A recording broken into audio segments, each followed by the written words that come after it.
Time buries almost everything. Good thing we're here to dig it back up. I'm Mike with Expedition Gaming, and this is Recall.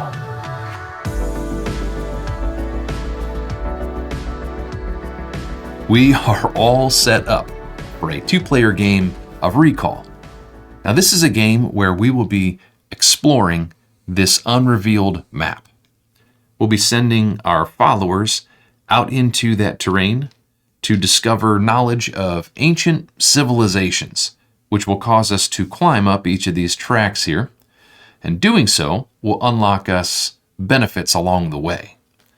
Now, in addition, we'll use these followers to construct various types of buildings off of our player board out into the terrain. This will also provide us other unlocks and ongoing benefits. So it is a game of getting your followers out into this map and using your resources wisely to get your buildings built out there and climb up these tracks to gain knowledge. Now, Recall is played out over the course of 13 rounds. Every round, each player will take one turn and then will advance to the next round. After 13 rounds, we will do final scoring, and whoever has the most points at the end of that will be the winner. Now, points are largely based off of these cards right here. Now, when I say largely based, I mean like a majority of your points are going to come from these cards. Now, we'll get into the details of what each of these cards will give you points for, but we'll wait until we have a little bit more context about how the game plays so that this will make more sense. But it does bring up a very interesting aspect about Recall. The game allows you to customize the way that you're going to score points. Now again, every one of these 6 cards, you will score points for each one of them based on how well you've accomplished each thing. However, 3 times throughout the game, you're going to have the opportunity to specialize in one of the pairs of cards. So, for example, in between rounds 4 and 5, we hit this brown space right here. We'll look over to the first set of cards, and you will choose to specialize in this path or that path. So early on in the game, you might look at how you're doing with one of these 2 things and say, you know what, I think I'm going to specialize in the path of the ancients. You can lock in that card. Now, at the end of the game, that card and that particular criteria will score you even more points. So 3 times throughout the game, you are customizing which of these cards are going to provide you more points, which is pretty neat. As the game is moving along, you can kind of see how certain things are going. Some things might not be as profitable for you, and others you might want to double down on. So it allows you to choose that as you go along. In addition, each player is dealt 2 objective cards. I've got these things kind of tucked in just because this game is sprawling, and so I don't have as much table space, but we have these 2 objective cards, and about 2/3, 3/4 of the way through the game, we'll choose one of these cards that we are going to score at the end of the game, and then the other card we'll get rid of, and you'll gain the benefits on the bottom of the card you get rid of. But this is another way that as you're moving through the game, eventually you can decide what aspect of the game you think might score you the most points. And of course, these objective cards do give you a sense of direction, maybe something to shoot for even from the beginning of the game. So again, ways that the game allows you to customize how it's going to score points. And so we will have 13 rounds, in other words, 13 turns to make the most of each of these scoring opportunities. So let's jump into it, and I will show you how to play.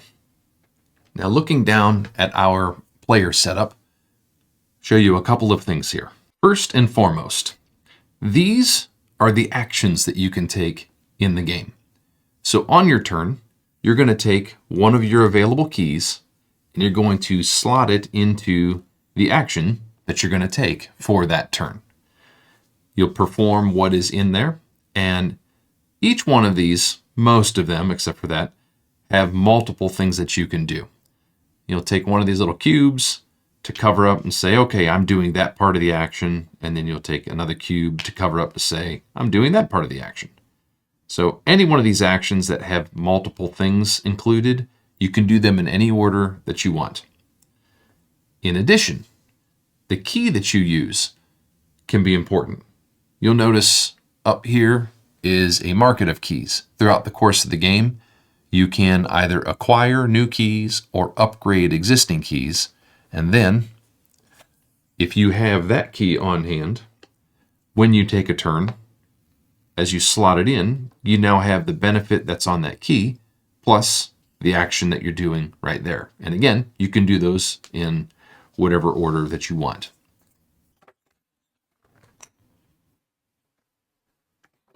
Now, I'll just give you a quick rundown of what the actions are and what you're actually doing in the game. This one here is how you get new followers out onto the map anytime you see the little meeple. Anytime you see boots, that's movement. That's how you're going to move your followers across the terrain. If you see water, that is how you move across water terrain. The water movement is the only way to move across water. That little eyeball icon is how you reveal new map tiles. And this develop icon, which has got the little hammer and shovel on it, is how you will pull these stones off. It's also how you will build buildings out into the terrain. And then this last one here just lets you spend a crystal to repeat any of the actions that you had previously occupied with one of your keys, because as you slot a key in, you can no longer take that action until you do a recall. And a recall takes your entire turn. It's where you clear all the keys out and you'll get a little bit of income. But this will let you tap into an action that you have previously used that maybe you would like to use again prior to doing a recall. So you are gaining followers, you're moving those followers around, you are revealing new map tiles, and then you are either pulling resources off of the tiles or you are building buildings out onto the tiles. And again, I'll explain the details of each of those actions as we do them and come across them.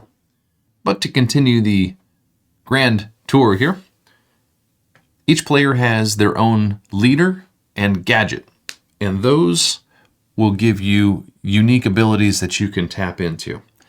If you want to use one of those, these stones are assigned to activate that. So as a free action, you can assign a stone here, and then we could do a develop action. Or we could assign the stone here and gain ourselves a couple of followers. So each player has a leader and a gadget. In addition, we start the game with 3 of these crystals, and those are used for a bunch of different things, as you'll see when we come across. So we each have our own leaders and gadgets, 2 white starting keys, and a variety of buildings that can't wait to be built out onto that map. We'll talk about the rest of what we're looking at here as we come across it and it becomes relevant. So for now, I think let's take our first turn of the game. And for that, I think we want to use our key to activate that action right there. This is going to let us move or develop. We can do 2 of that. We can either do 2 movement, 2 develop, or in our case, we're going to do 1 of each. Now, whenever the game gives you movement points, you can choose 1 hex and move any number of followers from that hex to an adjacent hex. So in this case, we're going to move all of these followers over to here, and that will only cost 1 movement point. Now, to give you a different example, if we had, say, 2 movement points, we could take 1 follower and for a single movement point, move that follower over here. And for our second movement point, we could take these 2 followers and move them into a different hex. Or if we had 2 movement points, we could take all of these followers, move them to this one for 1 point, and move them to that for a second point. Or one more example, Maybe we move here for 1 point, and then for our second point, we just take 2 of them and leave 1 behind. So that's how movement works. In this case, we're going to use our 1 movement point to go from here to this hex right there. And like I said, we're going to do 1 movement and 1 develop. So for the develop action, again, that either lets you pull these stones off, or the develop action lets you build buildings out onto the hexes. In this case, we're going to use our development point to excavate. We can choose one of these stones and receive that, but at a cost. Whenever you excavate, it always costs 1 follower. So we'll return that there. And then if there are 3 stones on the tile, it costs you 1 crystal. And then you can take whichever stone you want. Then on a future excavation, if there are 2 stones left here, it costs you a red crystal, which we don't have any just yet.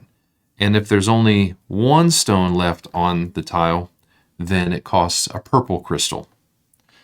So because there are 3 stones there, it's only going to cost us the 1 crystal and the 1 worker.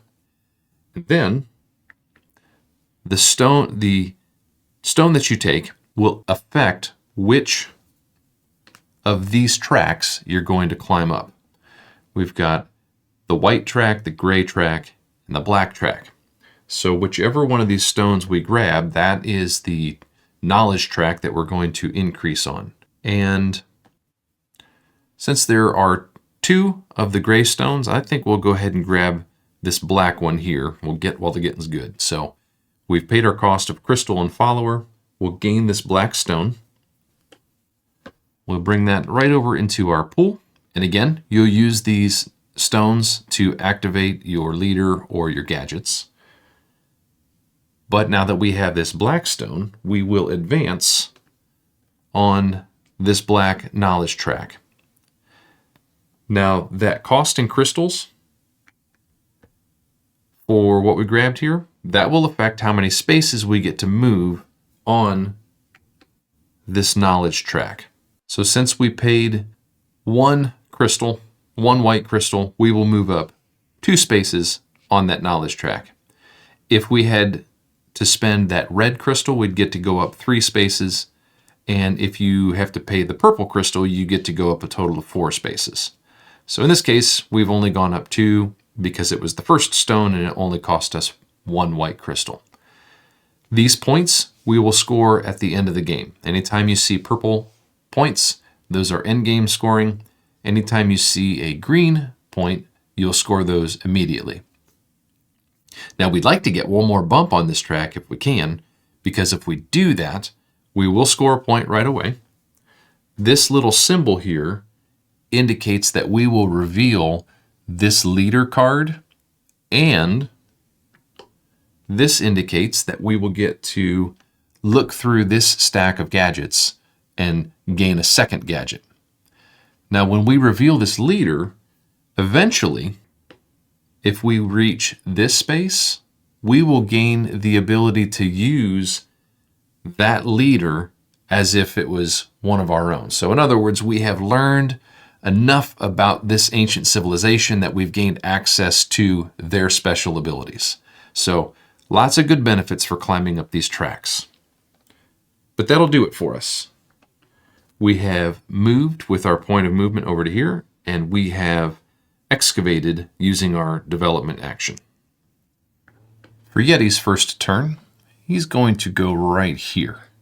That will give him a development as well as water movement. Now, water movement is just like regular movement, except it is the only way that you can travel over water spaces. The other difference is that for a single point of water movement, you can move across as much water as is present. So right now there's only single water hexes, but later as we build the map out, you might find several water spaces connected to each other. And with a single water movement, you can move across all of that water. So basically you pick up however many you want and you drop them off on the shore anywhere along whatever body of water you're traveling across. But in this case, he is simply going to go right there for his one water movement. And then with his development, he's going to build a vault. Now this column of buildings right here, these are the vaults. These are workshops and these are monuments. Now, anytime you build a building, it always costs followers. The other requirement is that each building can only be built on its particular type of terrain. Vaults have to go onto vault spaces. For the workshops, some of them go on fields, some go on forest, some on mountains. And the monuments have to be built onto monument spaces. So he's sitting on a vault space. He can build one of these. It is going to cost him one follower. So he'll return that follower. And now he can choose any one of these vaults. The one that he chooses will give him the benefit listed to the right of it. In this case, he's going to grab this one right here, and he will gain that benefit. That's going to let him upgrade one of his existing keys. So he'll place this vault out right there. And now he can upgrade one of these keys. And he's going to go with this one right here.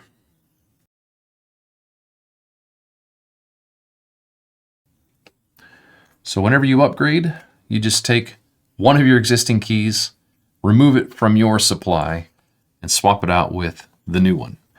Now you can upgrade a key that's already been used. It just simply goes into the slot that it was that is replacing. You do not get to reuse that spot. It just swaps out the key that was in there. But in this case, this was an unused one, so this will be removed from the game. Now you might notice this space that was just revealed with a follower icon inside it. Any red spaces that are exposed, you'll be able to tap into those when you do a recall action. Whenever you do that, again, that is how you'll clear out the keys that you have used, and you'll reset your stones. And then based on the number of keys that you cleared out, you can choose that many of these red squares and receive the benefit. So we'll see that sooner rather than later. And with his turn done, we will advance into the second round. And for our second turn, we're going to slot this into right there. It's going to give us another movement, another development, and we'll do our first reveal. Now for this, I will use these green cubes. Once you start getting into multiple actions, that's where these little cubes can be helpful to track, to remember, oh, this is what I was doing. So we're going to cover the reveal action up. And when you do a reveal, you can choose any face down region tile that is adjacent to a tile that you already have presence on. Now presence can either be one of your buildings or followers. So in this case, we could reveal either of these three tiles. And I say let's go with the one that's right here in the middle. So you flip it over and reveal it, and oh boy, that's it's going to be a little difficult to move through. Maybe we'll place it like this. Now, these spaces here are for relic cubes. These cubes can be collected by traveling over them, and you're required to spend followers to collect these relic cubes. But when you get them, they get stored up into this area right here. And depending on the color, you'll start filling in the appropriate row for those relic cubes. And however far along you are in a row, that's the number of followers you have to spend in order to collect that relic cube. But then when you place it down, you'll gain the benefit that's covered up. These three here are going to be bumps along the white, gray, or black tracks. And then this last one here will allow you to take crates. Eventually, you'll get further benefits, some crystals along with those crates. And then the last thing about relic cubes is at the end of the game, wherever, let's just stick a couple in here, for example, you will score victory points equal to the furthest column that you have advanced for each one of these cubes. So if this were the situation, we would gain 1 point for the gray, 3 for the black. So we'd get a total of 4 points at the end of the game if that was what we had. So now that we have this new region tile out, we have to fill all of these with relic cubes and that excavation site with 3 of the stones. So you've got this bag here, and it literally has all of the relic cubes and stones mixed together. You just reach in and randomly pull out whatever you need. The next thing about a reveal action is that you will score points equal to the number of players who have presence adjacent to that tile. So in this case, we have presence as well as Yeti. So with 2 players having presence, we will score 2 victory points for revealing that tile, which is right there. Okay, the reveal action is done. The next thing I want to do is, as a free action, I want to activate this gadget here. So we'll place a stone there, and then we can bring out 2 followers. And whenever you bring out new followers onto the map, they can be added to anywhere that you have presence. You can add it to a building, you can add it to another cluster of followers, and if you're bringing out multiple followers, you can split those up however you'd like. So in this case, they're just going right there.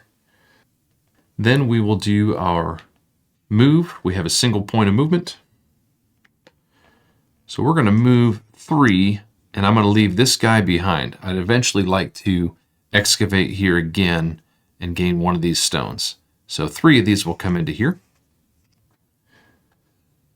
Then the final part of our action is we will develop.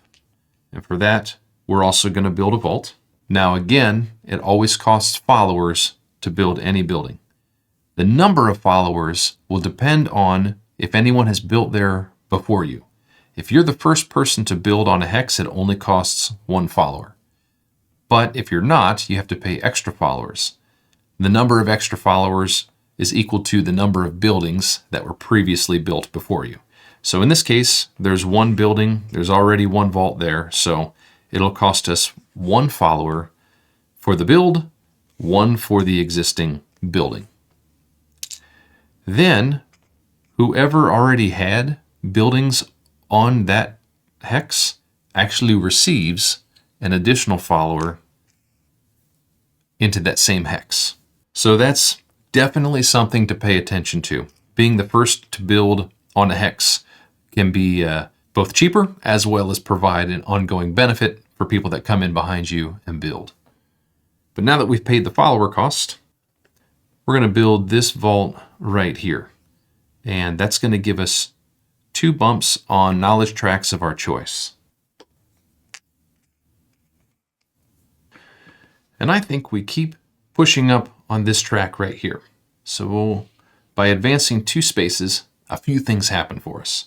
First is we get to take a look at who the leader is for this track.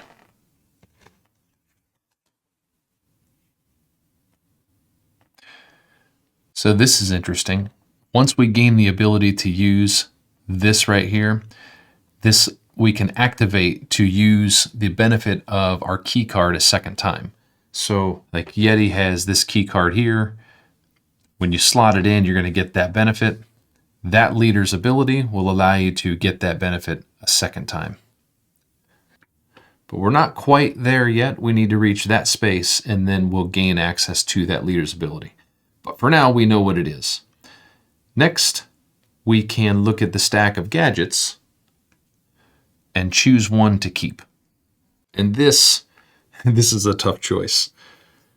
They're all really good. This gadget would allow us to upgrade a crystal. This one would give us a follower, and we can place that follower on an opponent's building, which is kind of nice. It's like you could warp presence to another side of the map. This one says every time you build a vault, you can advance on a track of your choice. And this one gives you a crate, which are these right here. And these are filled with all kind of goodies. Yeah, these are all really good. I think I like the idea of this crate, though. Those can be fun. So we'll go with this one here. The rest of these get placed there. And then this new gadget gets slotted in right there. So we have revealed the leader. We've grabbed our gadget. Next, we will gain ourselves a victory point, and that advances us to this first green space. Now, you may have noticed all of these upgrade tiles here. These are going to improve the base version of the actions on our player board. And during setup, you randomly shuffle these and they come out in a random order. So this happens to be the first one that we come across. And every time you hit one of these green point thresholds, you will get to choose the upgrade tile that's underneath it. So we will grab this one, and then it will slot into the E slot. Now, this tile, whenever you gain it, you choose which side that you would like. So there's this version, which the difference between our base one and this one is the upgraded gives us an extra point of movement, and it'll give you one of those crates. The other side also gives you an extra point of movement, but then it gives you an additional development. So, let's keep the crate party going. We'll go with that one right there. Now, this won't go off right now, even though it's the action we're currently doing, but anytime we take this action in the future, we'll get the upgraded version of it. So, not too bad. We've got a new gadget and an upgraded action. Pretty good turn for us. For Yeti's turn, he's going to do the same action that we just did, but he's going to use his upgraded key. Now, again, whenever you use an upgraded key, you can choose whether you gain these benefits before, after, or somewhere in between these actions up here. He's going to do this reveal action first. He wants to see what's on the other side before he decides if he needs a boot or a crystal. So, he has presence here, which means he can reveal either this tile or that one. He's going to go with this one here. And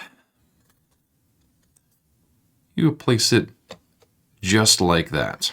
We have another relic cube spot, an excavation site, and another vault.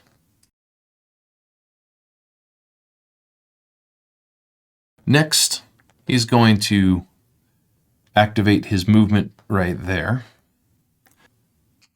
And he's going to travel into this hex here and come in contact with this relic cube.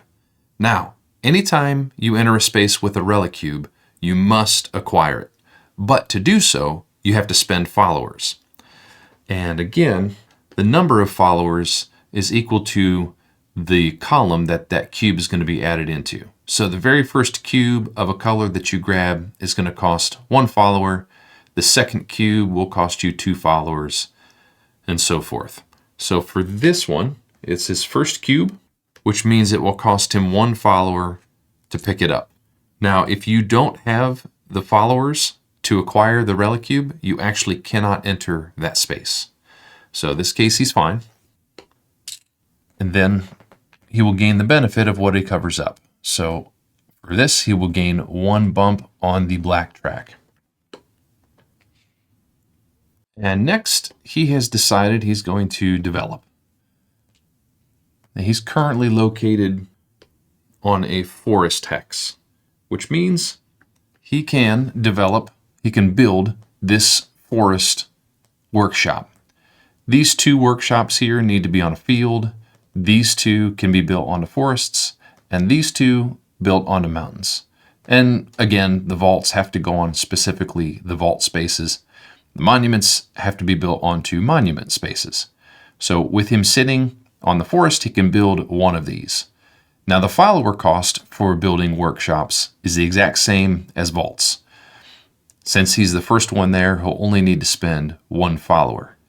However, workshops also require you to spend crystals. These icons here indicate first you have to build the bottom of these two workshops, and then you can build the second one. So for his forest workshops, he has to build this one, then he can build this one. This one has a cost of 1 red crystal, and then when he builds that, he's going to have to pay a red crystal and a white crystal. So he will need 1 follower spent and 1 red crystal. Now you'll notice he doesn't actually have any red crystals. As a free action, you can spend 3 of 1 level crystal to upgrade it to the next level, and that's what he's going to do. So with his 1 red crystal, he will spend that. He will be able to bring out this workshop, and of course it will cost him 1 follower. Now the benefit for building workshops is you can take a new key. And I apologize, the angle of the camera makes it impossible to see, but all of these workshops will give you keys. The bottom set will give you yellow keys, the middle set will give you green, and these top 2 will give you black keys. So, as the benefit for building this first forest workshop, he will gain a green key. And he's going to take this one right here.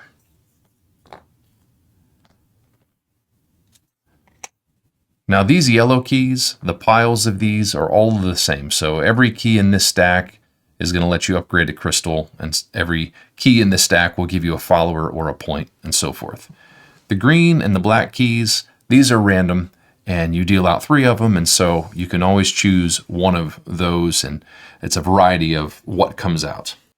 And with his actions done, and given the fact that he just cleared out all of his crystals, for the key benefit, he's going to go ahead and receive another crystal.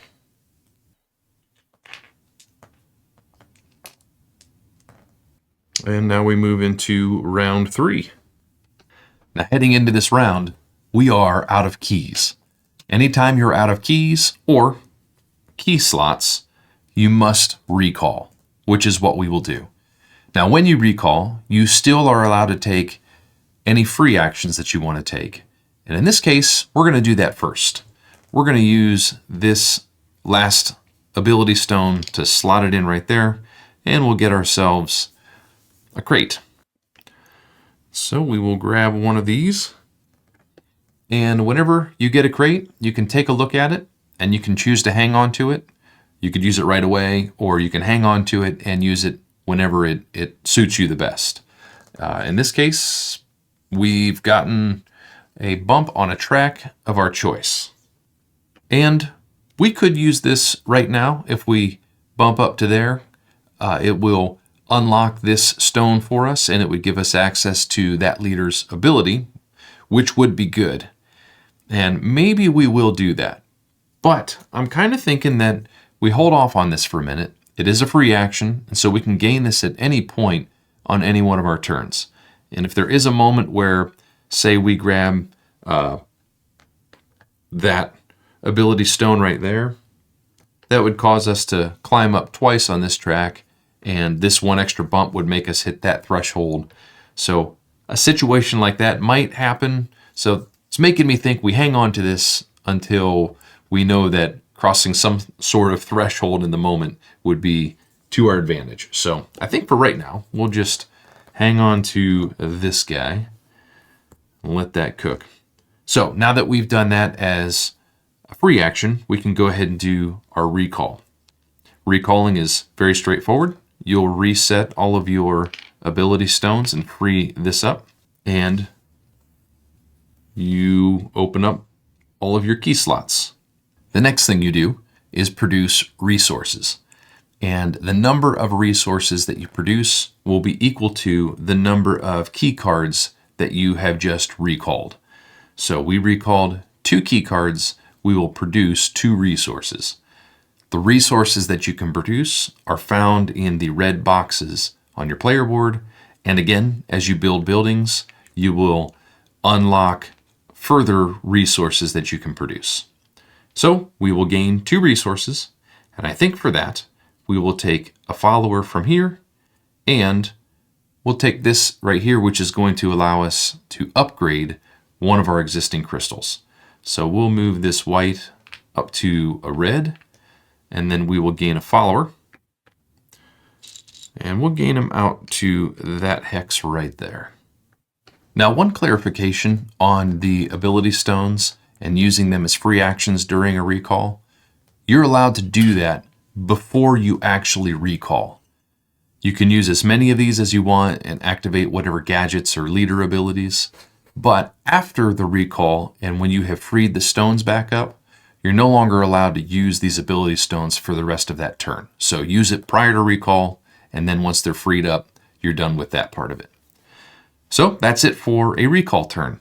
You pull your keys back, you produce resources based on how many keys you got back, and you free up your ability stones. And as we head over to Yeti's turn, I'm just realizing we forgot to give him his 2 points for revealing that tile there. So there, now he's all caught up. He's going to take this action right here. And he's going to take the benefit of the key card first, so he will gain 2 followers out. Gain them right into there. And then the first thing he's going to do is move. Now, with this action here, by default, you'll gain 2 movement. If you spend a white crystal, you can get 3 movement. A red crystal will give you 4, and a purple crystal will give you up to 5 movement.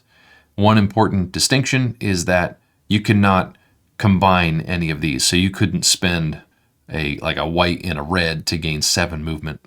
You'll either gain 2 or spend a single crystal and gain additional movement. In this case, he's just fine with the 2 movement. So he's going to move into there, and that's going to force him to collect that relic cube. And then for his second movement, he will come over there.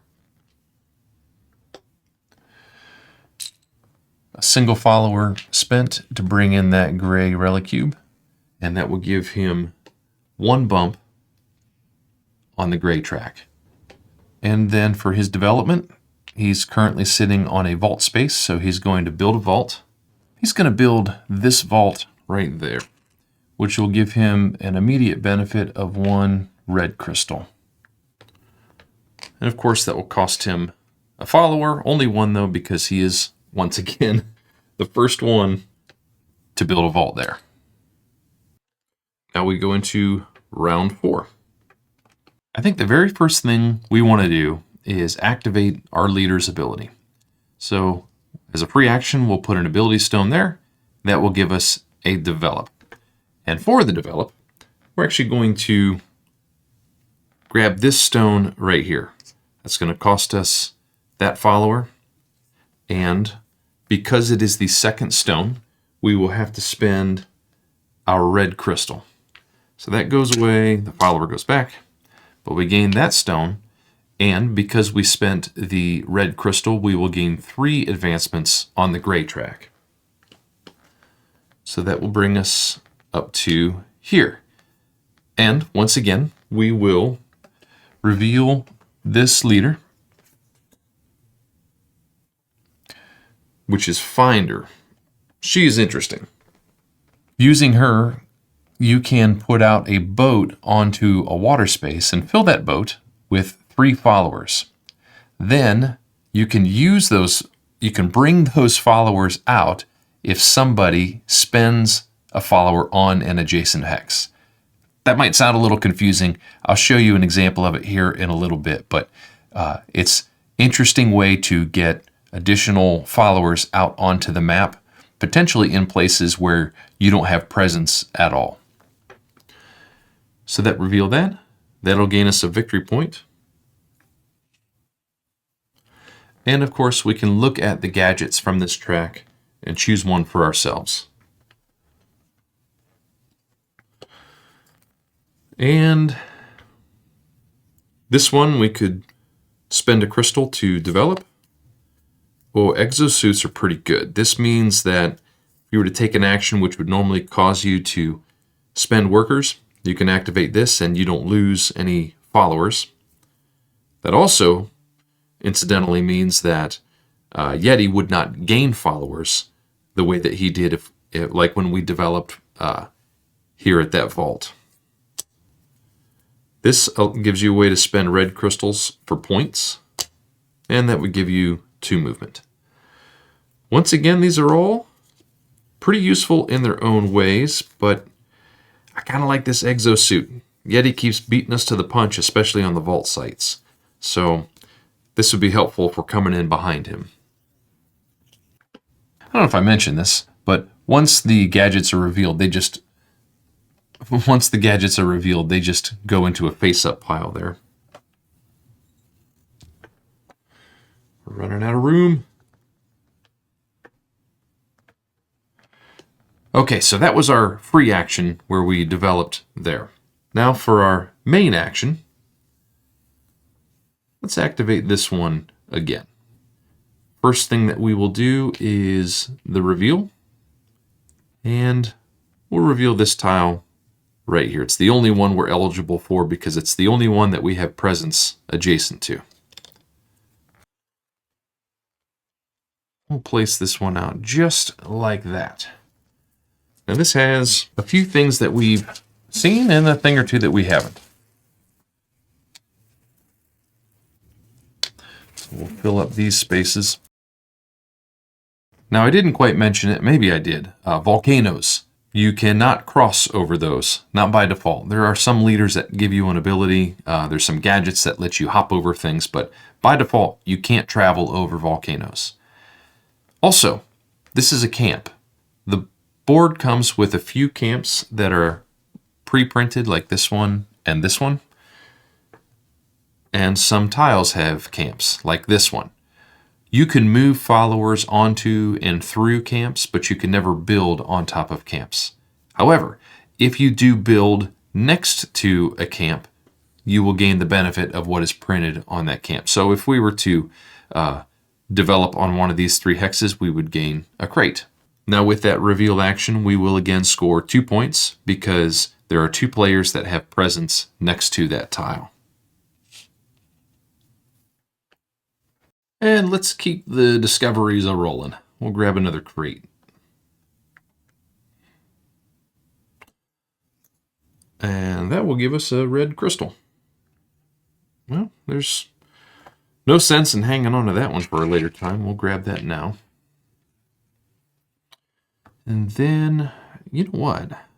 With that red crystal, yeah, let's do that. We're going to move, and movement 1 to there. Movement 2, we'll leave this guy behind, and we'll send him over there. And then for our develop, let's spend that red crystal to bring out that workshop there, since we are on a forest. And of course, that'll cost the worker. Then we can grab a green key card. I like when things give you multiples, but it's hard to argue against the flexibility of this key card right here. We'll go with this guy.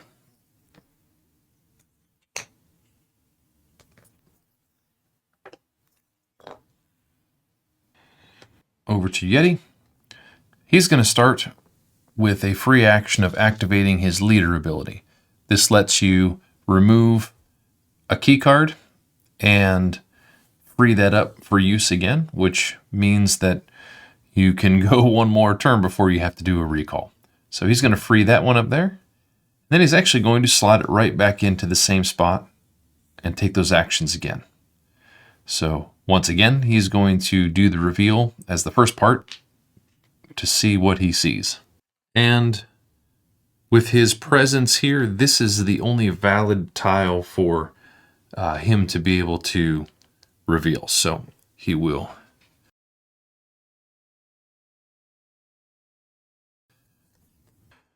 We'll bring that out just like that. Now, of course, there are a couple of Relicube sites. We have a camp out here. If you build next to that, you'll gain 2 bumps on the white track. And then the new space is this one here. And this is the space that you need to be able to build a monument. So again, that's the last stack of buildings here. When you build these monuments, you build from the bottom all the way up, and they cost purple crystals with an increasing amount required to purchase or to build each of these. Monuments will score you a lot of points, and they also can get you some immediate benefits depending on the site that you choose. So whenever you go to build a monument, you will choose one of these sites here, add it onto that location, and then you'll gain whatever's printed on that tile as you place your monument out. And then, of course, you have endgame points listed right there. So that's that new space that we saw come out there. And then, of course, with us having presence here and Yeti having presence there, he will score 2 points for that reveal, which will cross that threshold and gain him this upgrade here. And just like us, that'll have to wait for a future turn to be able to get the benefits of that. So then he'll gain his 1 movement from there, and he's going to take the movement benefit of his key. So he'll get a total of 2 movements, and he's going to go 1, 2. And then for this development, he's going to use an option that is always available to us. You may have noticed it's printed on the board here, but you can always spend a development to upgrade a crystal from one level to the next.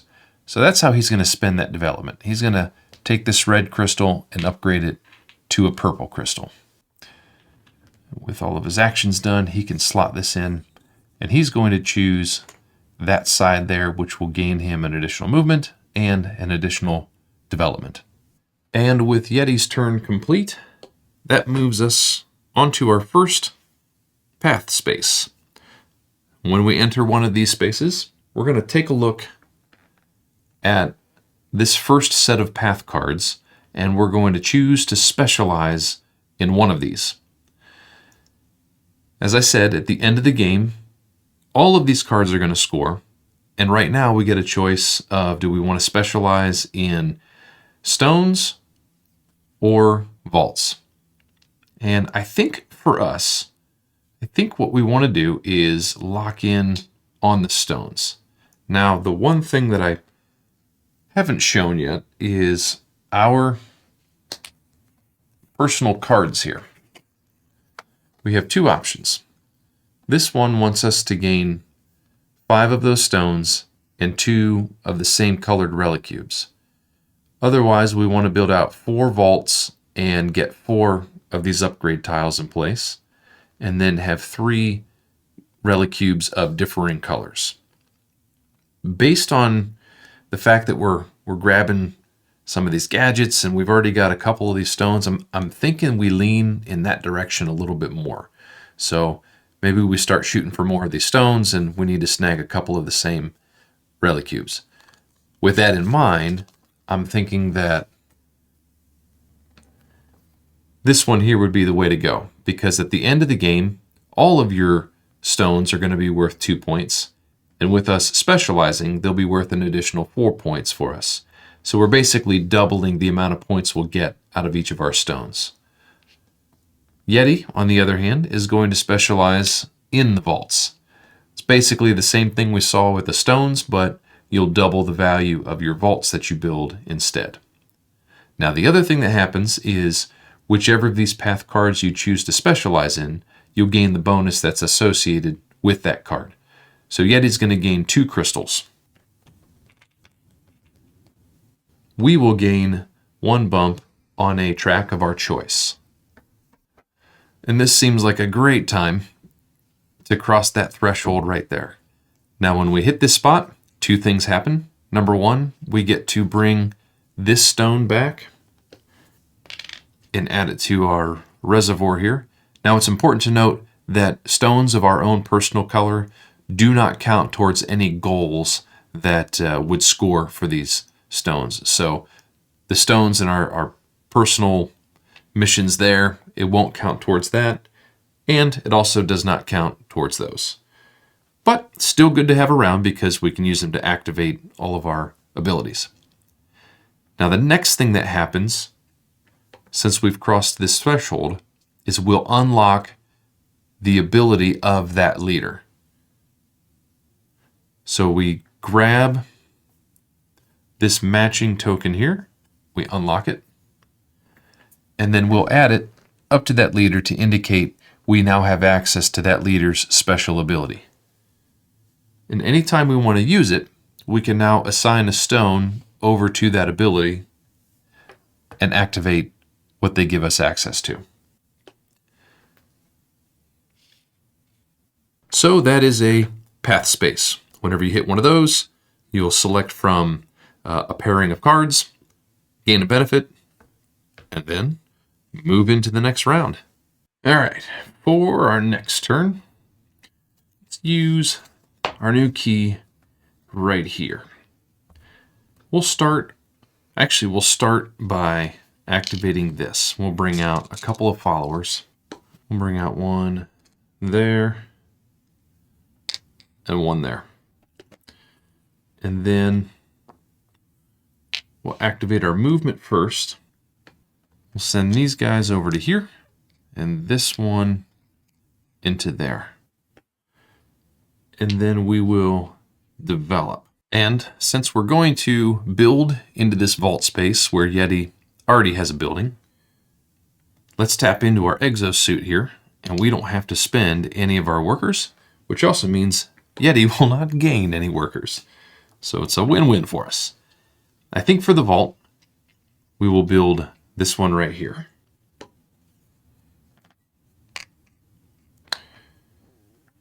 That's going to give us an upgrade to one of our key cards. Get rid of one of our starting ones. And we'll go with this one here as well. We're going to need a way to start getting some more crystals. If we're going to pick up more of these, it's going to cost crystals to do so. And speaking of, for the benefit of this key card, let's tap into the upgrade ability. So we're going to move that right there. And then let's assign this stone over to here so that we can use this leader's ability, and we're going to get the benefit of our key card a second time. And in fact, we're going to take that same benefit, give ourselves a purple crystal. My hope and plan is to be able to build out one of these workshops and get ourselves a black key. Over to Yeti, and he is finally doing a recall. So pull his stone back, and he is resetting 3 keys, which will let him produce resources from 3 spots. And they recommend if you want to keep track, you can use these cubes to indicate which spaces you've produced resources from, because again, you can only produce from a particular space once per recall. So in this case, he's going to produce from 3 spaces. He's going to take a follower, 2 crystals, and an upgrade. So his 2 crystals, his upgrade, and the follower will just go right there. On to round 6. Okay, based on where we are, let's move that key into that slot there. And for this, we're going to do one of each, a movement and a development, and we'll take the benefit of the key as movement. So we'll get 2 movement and 1 development. And we're going to grab these guys and go 1, 2. Now, look, I realize we're supposed to be picking up these stones and we're leaving a bunch behind. I want to come back and get them, but I'm seeing an opportunity for us to grab that black key. So by moving into there, we will grab this relic cube. And it's our first one, so it only costs that 1 guy. We will gain a crate. And remember, our card does want to see 2 of the same kind of relic cubes. So we're halfway there for that part. So now we'll grab a crate. And okay, it'll let us remove a key out. So we'll save that for the right time. And then for our build, since we are sitting on the mountains, we will spend a purple crystal to build this workshop, which will give us a black key.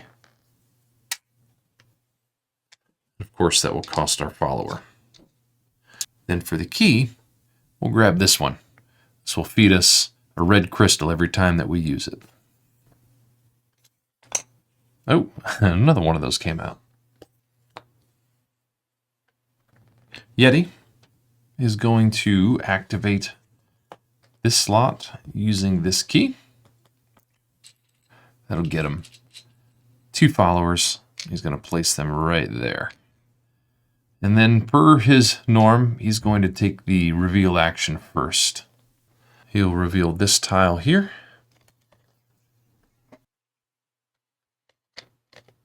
I'll place it just like that.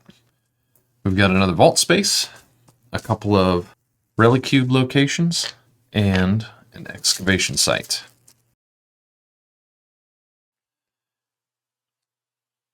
His first development is going to be a build, and he's going to build the first monument of the game, which will cost 1 purple crystal. He will bring that out. Monument will go onto this site. He is the first one to build, so it will cost 1 follower.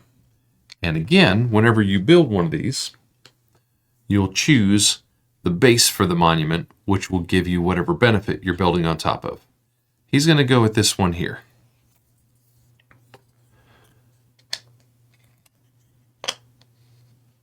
So by building a monument on here, he will now gain a green key.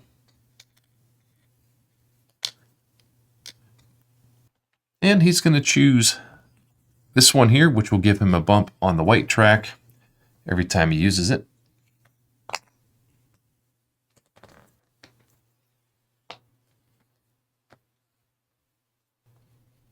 For his 2 movement, he's just going to move 1, 2 over to there. And then for his final development, he's going to excavate in that site, which will cost the worker.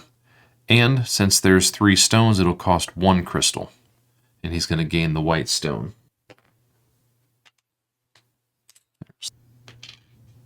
The white stone will give him 2 bumps on the track for being the first to be retrieved from that site.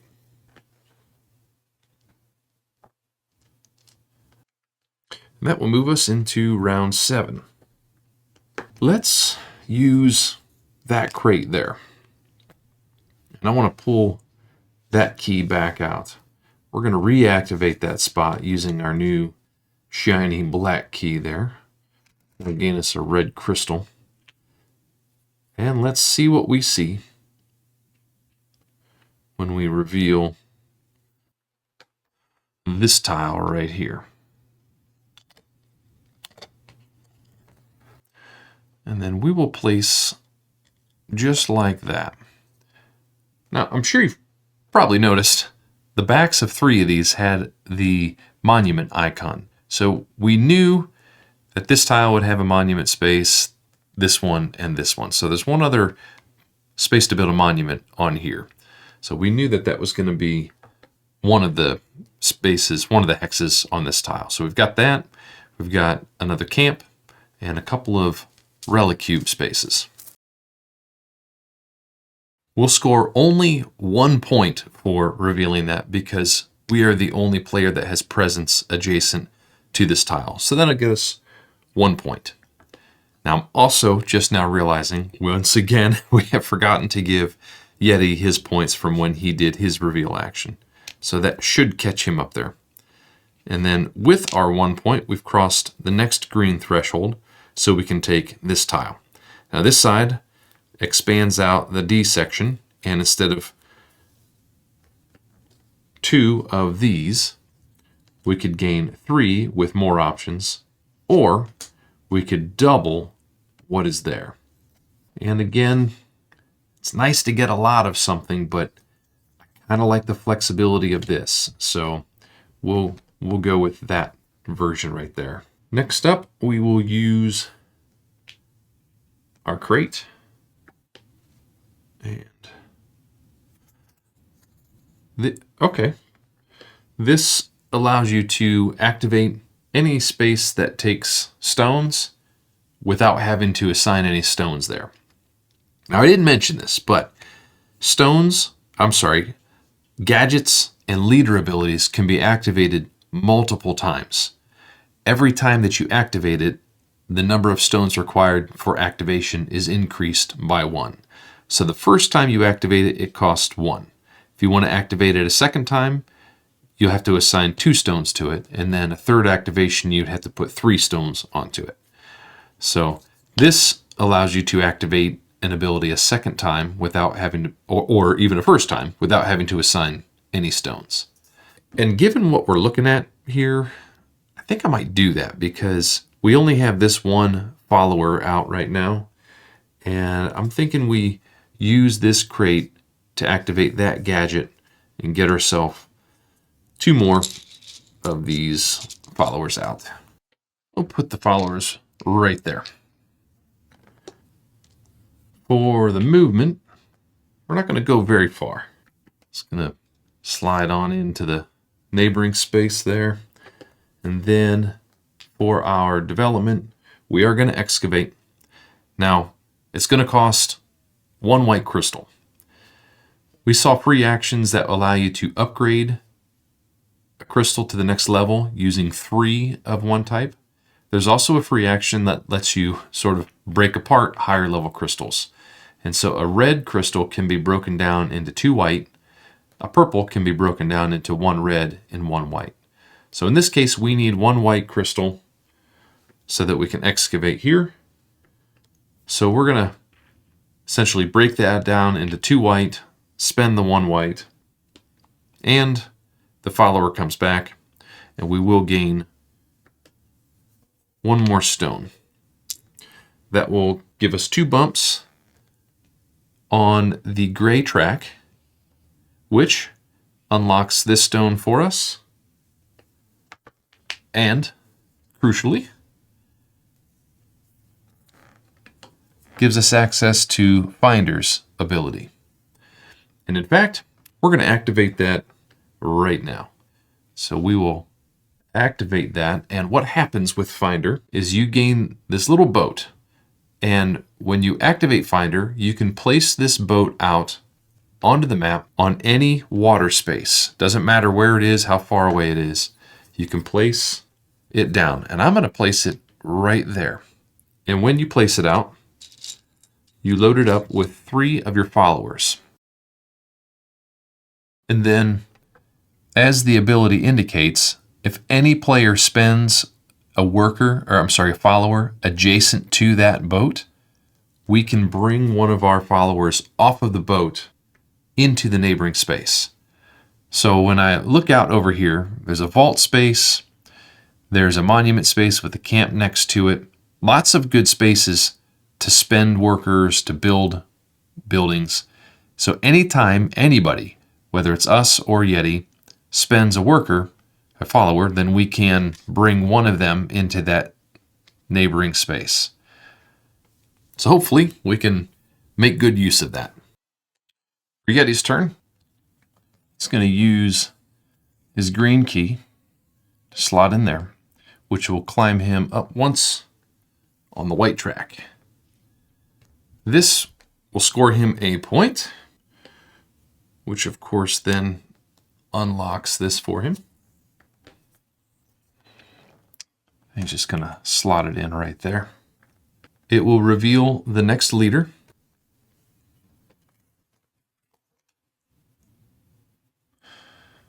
Mayfair's ability lets you spend a crystal to upgrade one of your key cards. And then he can choose a gadget from the stack.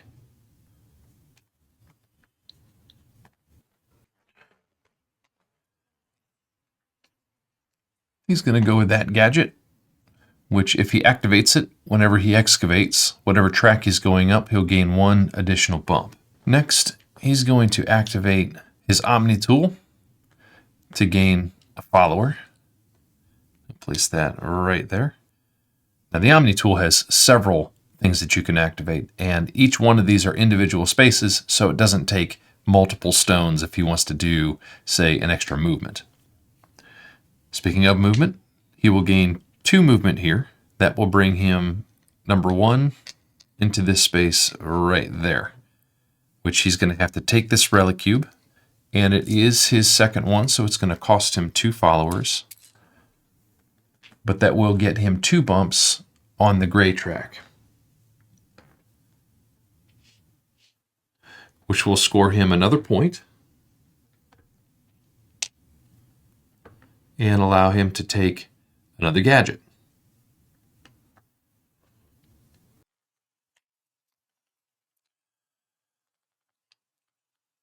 This gadget will let him spend red crystals for 3 points. Maybe you can find a way to leverage that later. Then he will develop. Oh wait, he didn't finish his movement. His first movement took him into this space. His second movement takes him over to there, at which point he will develop. Being the first, it will cost him this 1 follower.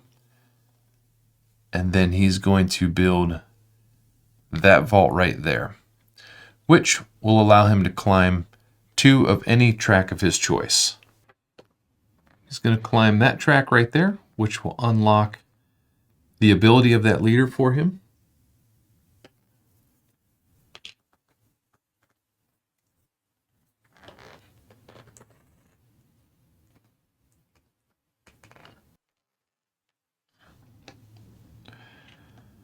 And with the end of that turn, that brings us to the next path space. So we'll take a look and see what we want to specialize in. We're looking at the path of knowledge and the path of power. I'm thinking we'll go with this one here. The top part is scoring all of these tracks wherever we've ended up. And then the bottom part of this says that we will score the second highest track that we're on a second time. The path of power, all of our monuments are going to score based on the scoring criteria of that space. So, for example, this one here will just give you 3 points. This one will give you victory points equal to where you are at on the black track. So you'll score your monuments, and then if you specialize in this one, this here says that every monument is worth an additional 3 points. And so that's what Yeti's going to go with. So we'll gain 2 workers, he will gain a crate. We'll place our 2 followers right there. And Yeti will gain a crate. Moving into round 8, looking at our setup, I'm thinking that we do a recall turn. I know we're still sitting on an unused key, but for what we can do with this key, there's really not much. There's nowhere to water move, and so we can't really use that. We could use this, but it would cost our crystal, and we could reactivate one of these 3 spaces. But without a crystal to spend, that really limits what we can do. And this space here is good for getting followers out there, but that basically means we take an entire turn just to gain 2 followers. Now, I didn't mention this, but you can spend crystals to gain even more followers. So if you do this action, you'll gain 2 followers by default, but then if you spend a white crystal, you can gain an additional 1 follower. Red will get you 2 followers, and purple crystals will get you 4. However, you are limited to a total of 4 additional workers, regardless of what denomination of crystals you spend. So we could go here and spend that crystal and get 3 workers. That doesn't feel like a great turn, especially when at this point a recall would actually do more for us. So I think that's what we're going to do. Before we do, we will free action spend that to get a crate. We'll grab this, and it's a double upgrade. So we'll hang on to that for now. And then we'll reset all of these stones.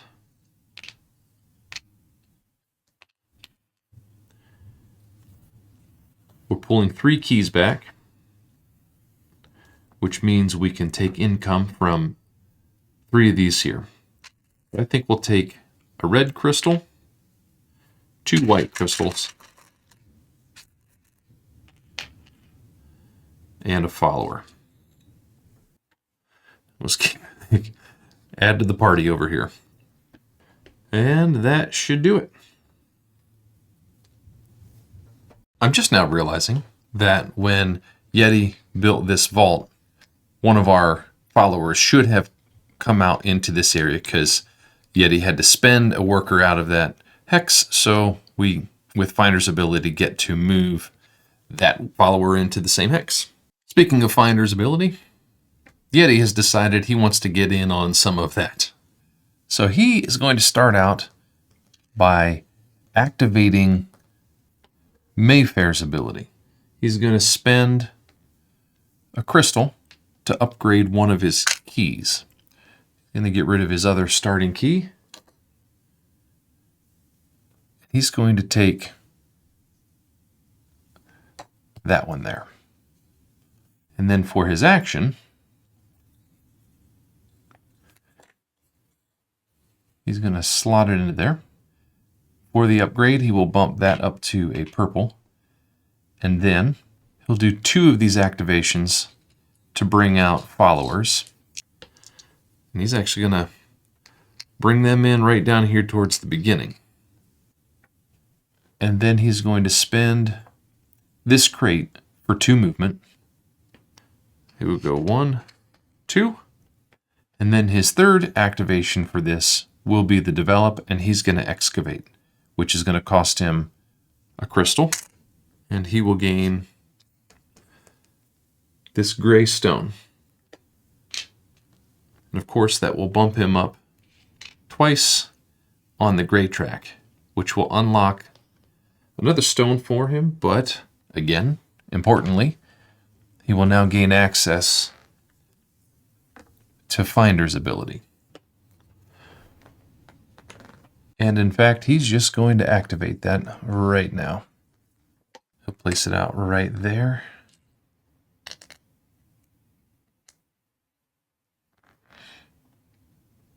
And with that, we move into round 9. Okay, let's see if we can have ourselves a nice big turn here. We're going to activate that. Start by gaining the red crystal. And here's what I'm thinking.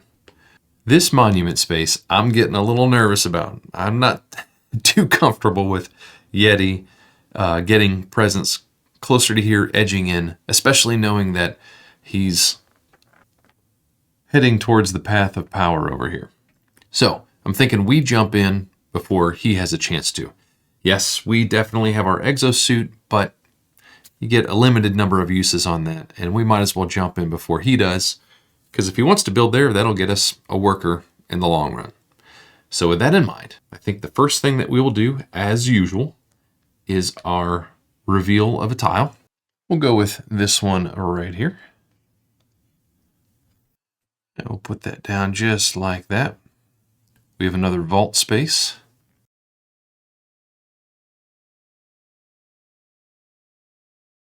Oh, you know what? I'm just realizing we don't actually have presence on this tile yet.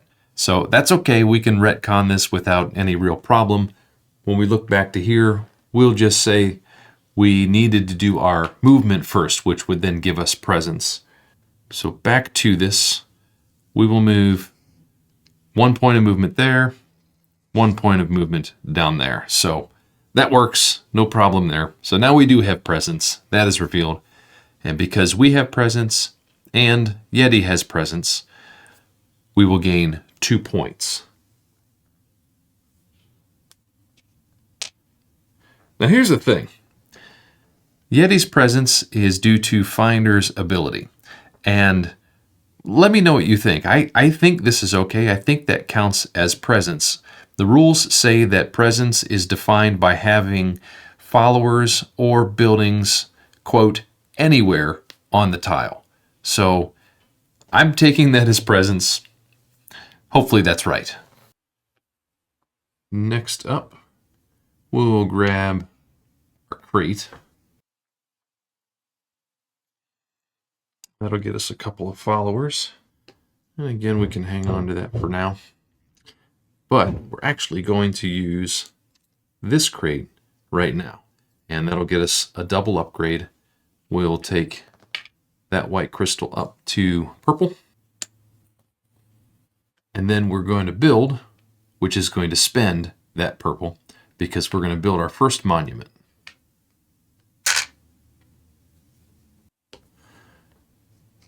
This guy will come back. And now we get to choose which of these we want.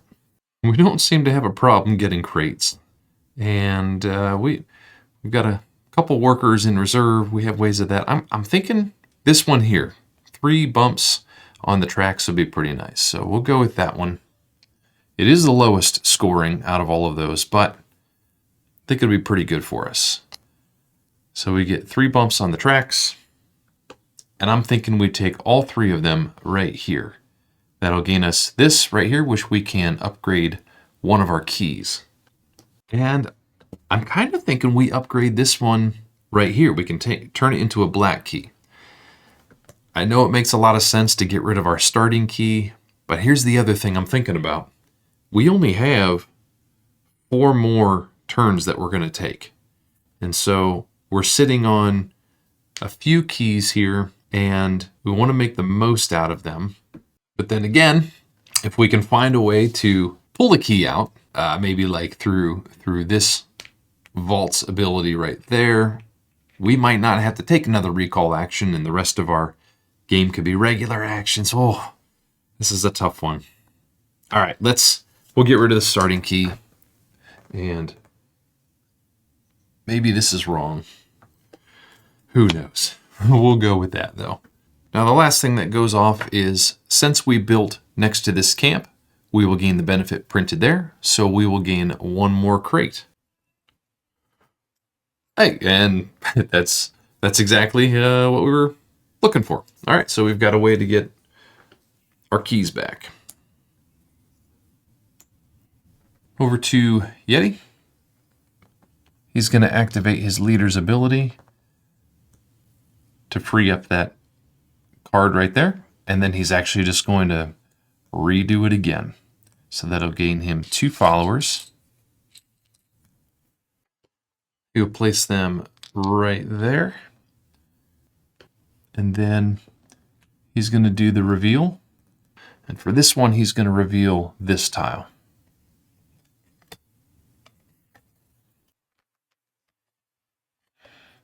And there's that other monument site. And with each of us having presence right there, that'll score him 2 points. Then he's going to activate his movement. He will leave one of those behind. Move into there. He's going to collect that relic cube, and it will take 1 follower. And then his second movement will bring him into there.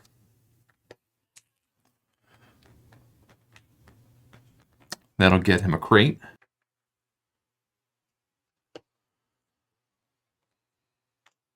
Running out of room. Stick that there. And then his first build is going to be a monument, which is going to cost him another purple crystal and both of his followers. 1 for the build and 1 for the fact that I already have a monument there. Which of course means we will gain a follower out onto that tile.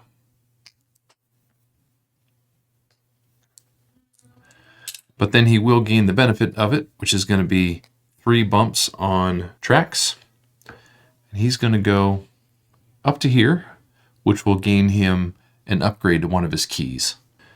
And for that, he's actually going to upgrade this key into this one right there. And of course, because he built next to that camp, he will gain a crate.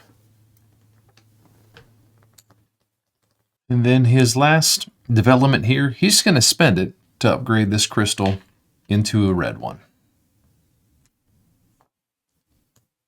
And now we move into this moment here, which is where we will lock in which objective card we want to choose. So if we take a look here, Got him. Again, this one wants us to have 5 of the stones and then 2 of the same relic cubes. This one wants 4 vaults built and 4 upgrade tiles in place, 3 different types of relic cubes. So we're definitely the furthest away from this one, and we currently have 3 of these stones, so we need to snag 2 more of them, and we need to get 1 more of these brown relic cubes, and then we'll have this one finished out. So I'm thinking, let's get rid of this. We'll gain the benefit on the bottom. That'll get us 2 followers, and we can upgrade one of our keys, and then we'll lock this one in. So for the 2 followers, we'll place them right there. We'll be able to send them in to collect that second relic cube that we need, and then that guy's freed up to maybe water hop and build a monument there. And then for the key upgrade, I think let's upgrade this green one with this black one.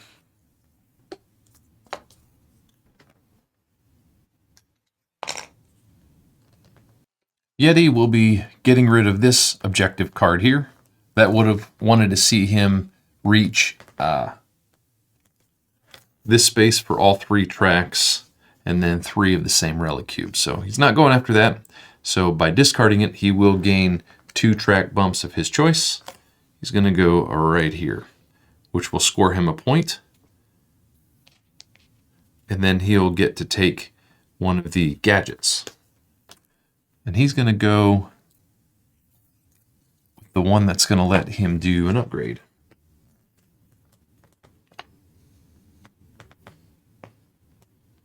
Okay, into round 10. All right, I think what we'll do is start out right here. Slot that in, and we'll upgrade into a purple crystal. And then our first develop is going to be an excavation, and that's going to require this worker. And since there are 2 stones, we're going to need to spend this red crystal.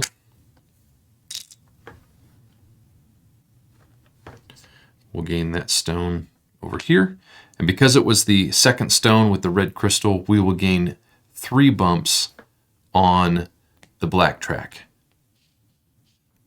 which will gain us a crate.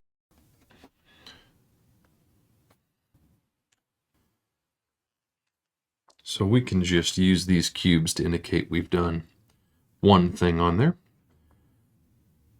Our second will be another excavation. It's that third one over there, which is going to take a purple crystal. The worker goes away, but we gain a stone, and this is the last stone we needed. We needed 5 of them, and now we've got 5. So with that being the third stone coming off of the excavation site, we will get 4 bumps on this track, which will gain us 3 points.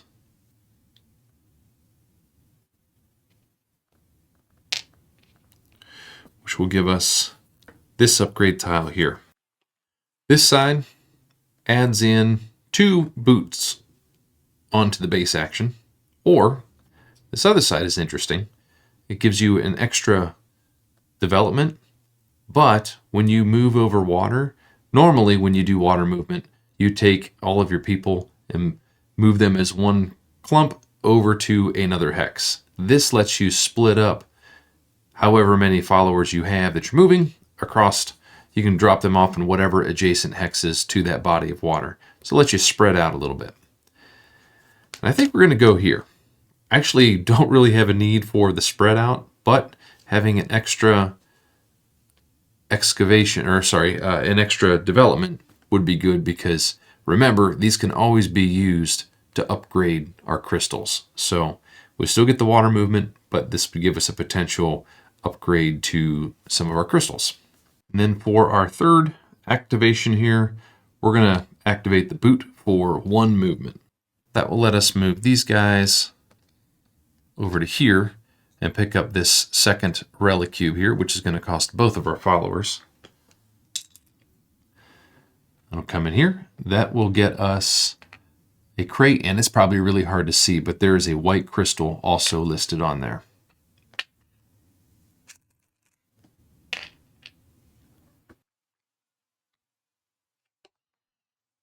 It'll give us two movement if we need it. Over to Yeti, and he's going to slot this in right here. He'll take the key benefit of a crystal, and then he's going to use this to excavate right here. And it's the second stone to take, so it's going to cost his red crystal here. That will get him 3 bumps on the gray track, which will gain him the red crystal back. Unfortunately, the water movement is lost for him. Actually, looking out over here, he only has this follower on the map, and that's it. So, other than these guys on the raft, but they're stuck there. So he will lose out on his water movement. That will do it for his turn. Now we move into the third and final path space. And we have the path of ambition or the path of efficiency. Ambition is where we will score our relic cubes. And again, we'll always score this. However far out we have reached with each individual row, we'll score each of those rows. But then if you specialize, each completed column will gain you 6 points. The path of efficiency, you'll score the victory points that are listed on each of your key cards, and each of these have a certain point value. Yellows are 1, greens are 2, and blacks are 3. And if you specialize, then every key card that is not your starting key card is worth 2 points. So this one doesn't make any sense for us. We'll definitely lock in on the path of efficiency, and that'll gain us a red crystal. And Yeti's going to go for the same. He's 1 cube away from completing a column, but that would only get him 6 points. He'd need to get 2 columns to get 12 points, because as it stands, his keys would give him 8 points right now. So he's also going to lock in on the path of efficiency, which will get him a red crystal. And that'll move us into the 11th round. And for that one, we're going to slot that key in there, which will send out a follower. We'll send him out right there. And now, the first development is going to be a build, and we're going to build this vault here, but we're going to activate our exosuit because I want to build it right over here, and I don't want to have to spend this guy for it. So we can build that vault right there. That will gain us the benefit of a red crystal. Then we will activate our leader's ability to upgrade this crystal into a purple one. Then we'll do our water movement, and we're going to jump right across there.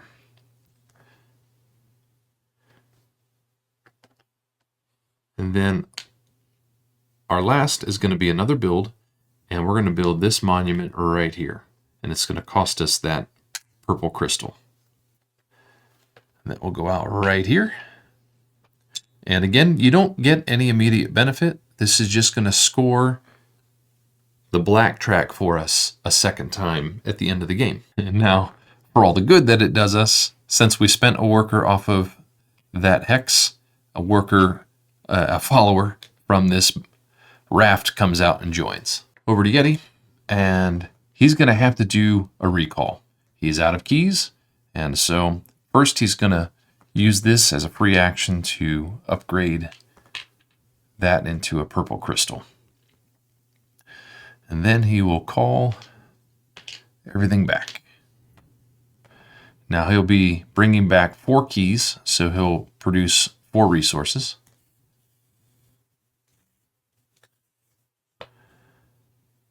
And for that, he will do that for another upgrade. That one for 2 more crystals. And then he'll take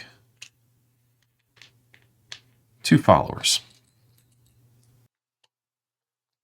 Place those right there. And that will bring us into round 12. We're going to slot this guy in right there, which is going to cost us a crystal. So we'll do that, and then we're going to repeat this action right here. And as usual, we're going to start with our reveal. We're actually just doing this for the points. So we'll reveal this tile up here. Place that there. I don't think we'll ever make it over to these stones, but they are out. But we have presents, and so does Yeti right there, so that'll get us 2 points.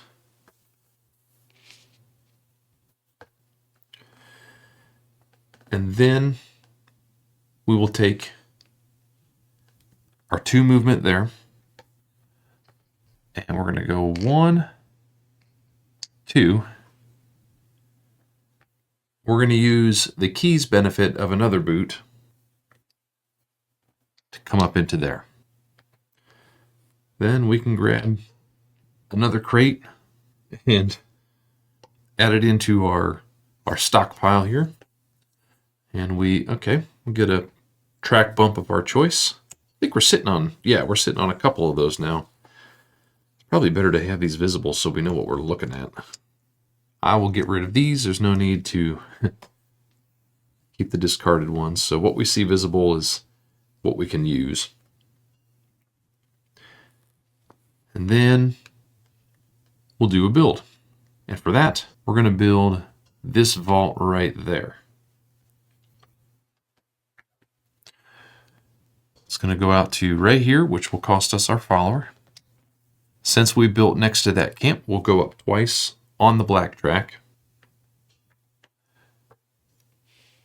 And that takes us to the very top. If you get to the top and you get any further advancements, there's no extra benefits for it. Those advancements are simply lost. So now we gain a relic cube, and this one is interesting.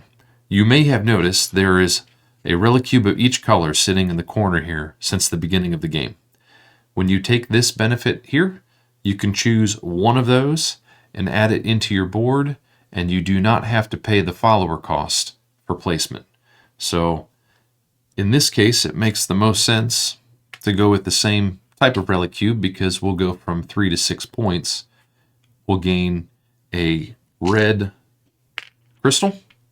Again, that's probably really hard to see on there. And then, as if we needed any more, we will grab another crate. That'll let us reactivate a space as if we did not have any stones on it.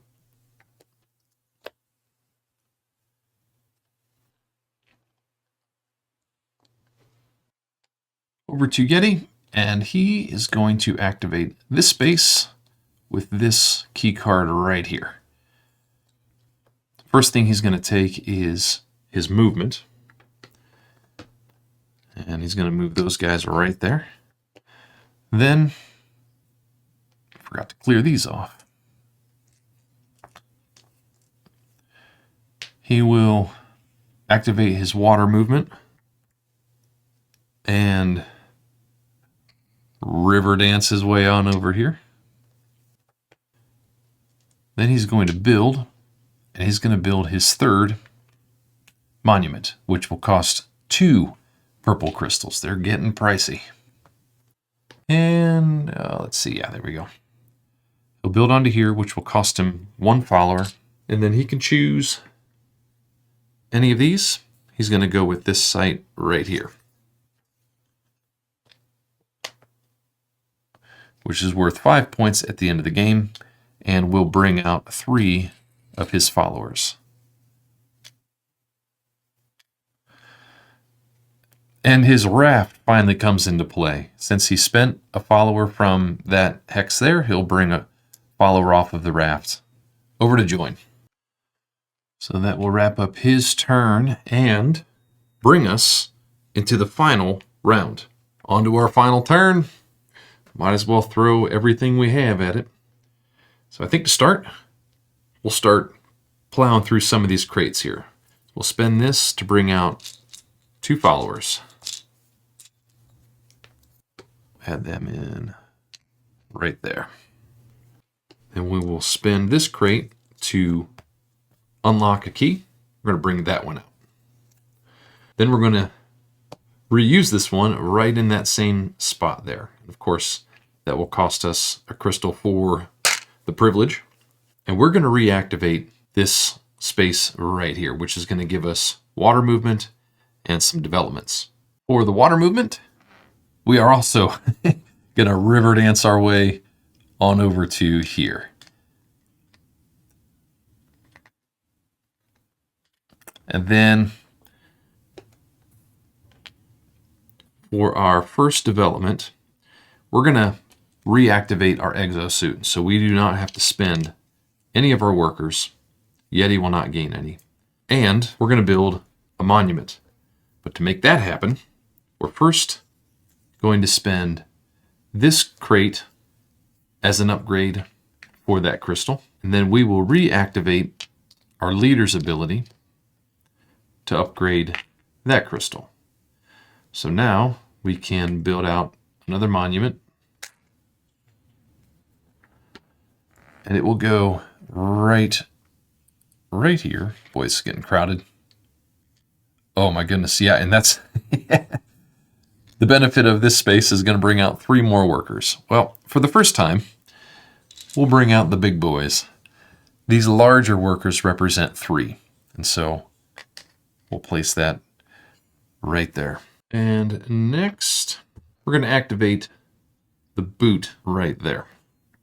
And for that, we're going to move this guy down into here. He will carry off that relicube, which will give us 1 bump on the gray track. Then we will spend this crate for 2 more movement. For that, we're going to bring everybody as 1 movement. And then everybody comes over to here for a 2nd movement. And of course, this will cause us to spend 2 followers to pick up that 2nd relicube. And that will give us 2 more bumps on the gray track. But wait, there's more.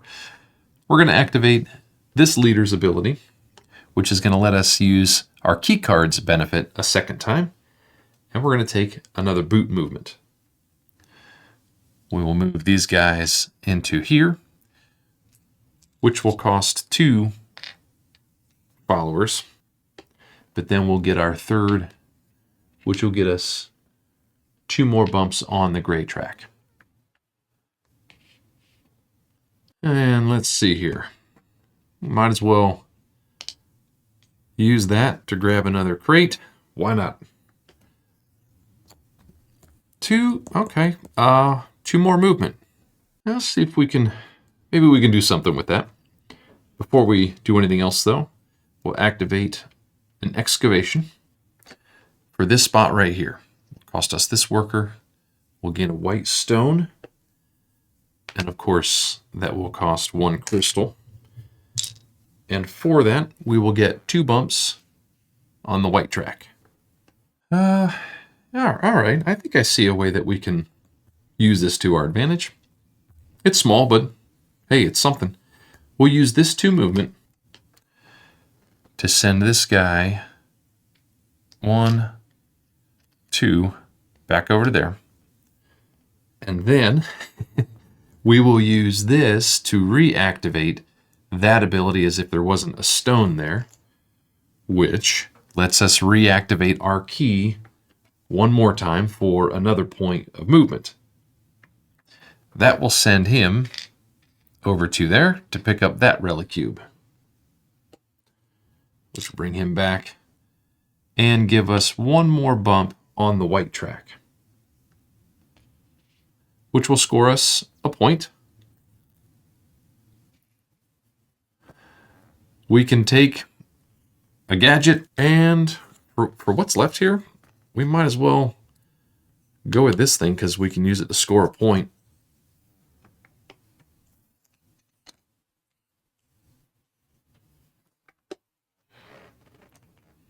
Then we'll activate that, which will get us a crystal and 1 point. And lastly, we have these two here, which will give us each an advancement on a track of our choice. So this is an easy one. We'll advance there, which will get us an extra point. And of course, we'll take that last advancement to the top there.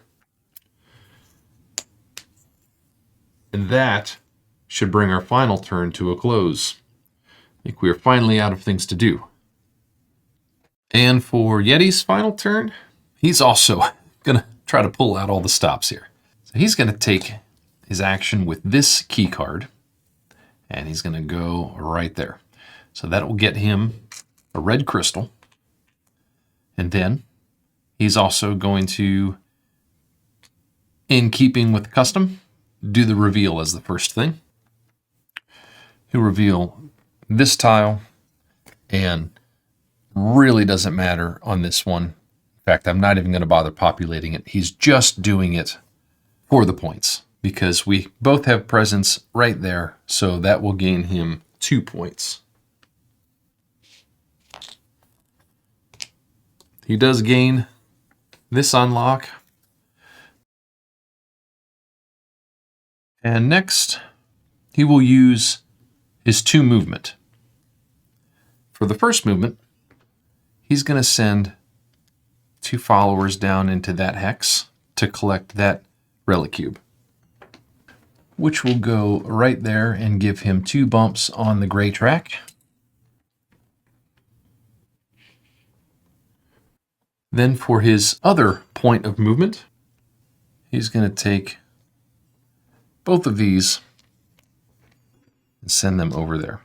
Oh, incidentally, when he spent workers out of here, this would have come out into that hex there.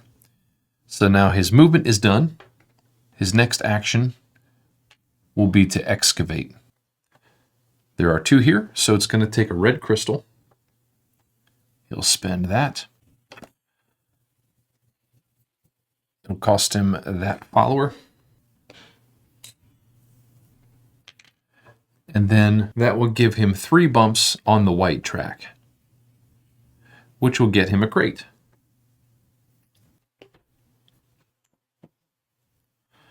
And now he's going to use a free action to upgrade a crystal into the red. He'll use another free action to activate the same gadget. And for the second activation, again, it's going to take 2 stones. And he'll upgrade that into a purple, so that he can take his last excavation right over here. He'll grab that follower and that stone, and that will cost him the purple crystal. And then, of course, the purple crystal stone will give him 4 bumps on this track. That's going to let him upgrade a key card. And the only reason why this matters is the other key cards are worth more points. So he'll send this one back, and the card doesn't matter, but the points do. And for each of those excavations, he's activating this gadget right here. So put that on there. That gain him an extra point on the track that he's climbing, which is going to be that one. And he's going to activate it for that second time too. I apologize, I should have done this right when he was doing the first action. But so that was his first excavation, let him do that. The second one, he'll activate it again. And as a reminder, if there is a number 1 in there, then this gadget only ever takes one stone to activate it. Unlike the others that you have to keep increasing the number by one, this gadget can be activated every time with a single stone. So we'll activate that a second time for his second excavation. That will take him to the top of that track. And then he will spend this crate right here to push up one space on that track. That one is done. He will use this as an upgrade for that. This one he can gain 2 followers, but it really doesn't matter on this. And then he will activate this gadget to discard a red crystal to gain 3 points.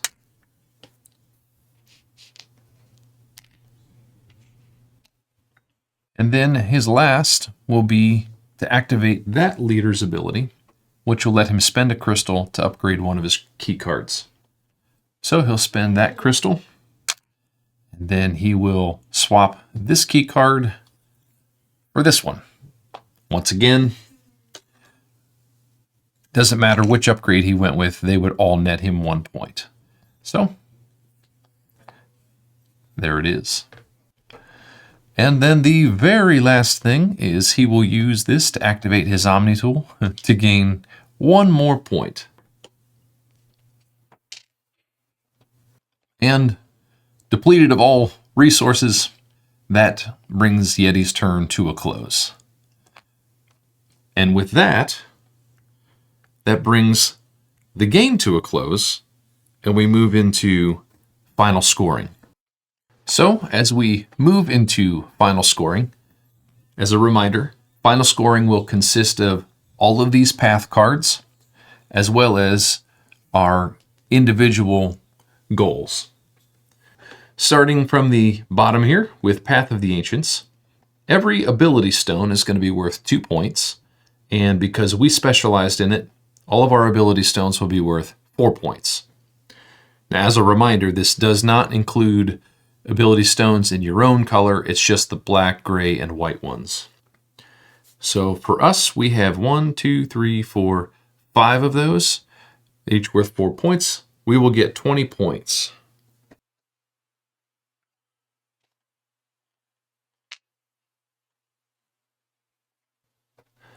And Yeti has 1, 2, 3. Yeti also has 5. He did not specialize in it, so he will gain 10 points. Next up is the Path of Legends. Every vault is worth 2 points, and because Yeti specialized, all of his vaults will be worth 4 points. We have a total of 4 vaults built, so we'll get 8 points for that.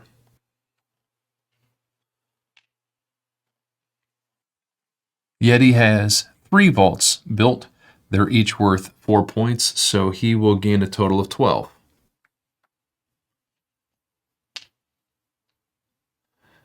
And then we have the Path of Power. All of our monuments are going to score points, and because Yeti specialized in it, each of his monuments will give him an additional 3 points. So we've built a total of 3 monuments. We have 1 here for 2 points, 1 there for 5 points, and then again, this one here will score us points equal to where we are at on the black track. And you can see that we are at 12 points there. So we'll get a total of 19 points, which will take us up to 63. Yeti also built 3 monuments. He has 1 for 5 points, 2, and 3. So he'll get a total of 10 points there. Next up, the Path of Knowledge. For this, all of us will score wherever we're at on each of the 3 tracks. And for us, because we specialized, we will get to score our second highest track again. So we have 4, 18, and 12 for a total of 34 points, which will take us up to 97. Then specializing here allows us to score our second most valuable track again, which is this, for another 12 points, which will take us from 97 to 109. Yeti scored 3 points here, 18 and 15, for a total of 36 points, which will bring him up to 85. Next up is the path of efficiency. For this one, we will score victory points equal to what's printed on each of our key cards, and then we both specialized in this, so each of our key cards will be worth an additional 2 points. So we have these ones here, which will be worth 8 points for what's printed on them. They're each worth 2 additional points, so that's going to be a total of 16 points for our key cards, which will take us up to 125. Yeti has a total of 9 points for his key cards, and each one of them are worth an additional 2 points, so that's going to be 17 points total for him, which will take him to 102. And then the last path card is the Path of Ambition. For this one, for each relic cube color, you'll score points equal to the rightmost cube on your board.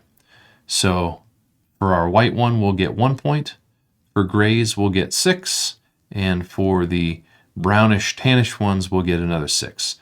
So we'll get a total of 13 points for those cubes.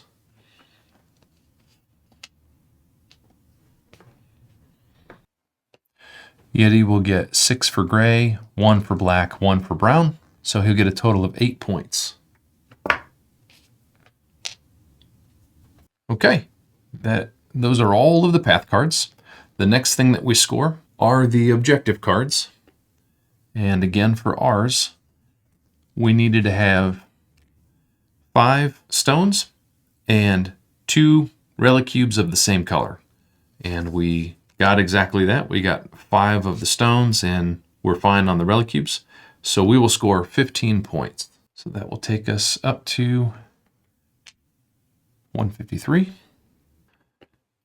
And Yeti's objective was to build 3 monuments and to have 3 relic cubes of differing colors.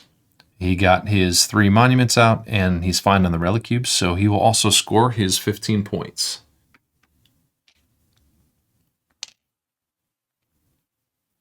Now, one quick minor little detail. As you're scoring points during final scoring and you cross these green thresholds, you do not gain any of these upgrade tiles. That's important for things like this objective card here, which wanted to see 4 of those. So you couldn't wait till final scoring and let your score rake these suckers in for you to be able to complete that. So just a quick little note. Okay, the very last thing are what you could call leftover resources. You look at the number of followers that you have and the number of crystals you have, and you add all of that up, and for every 3 of those, you'll score 1 point.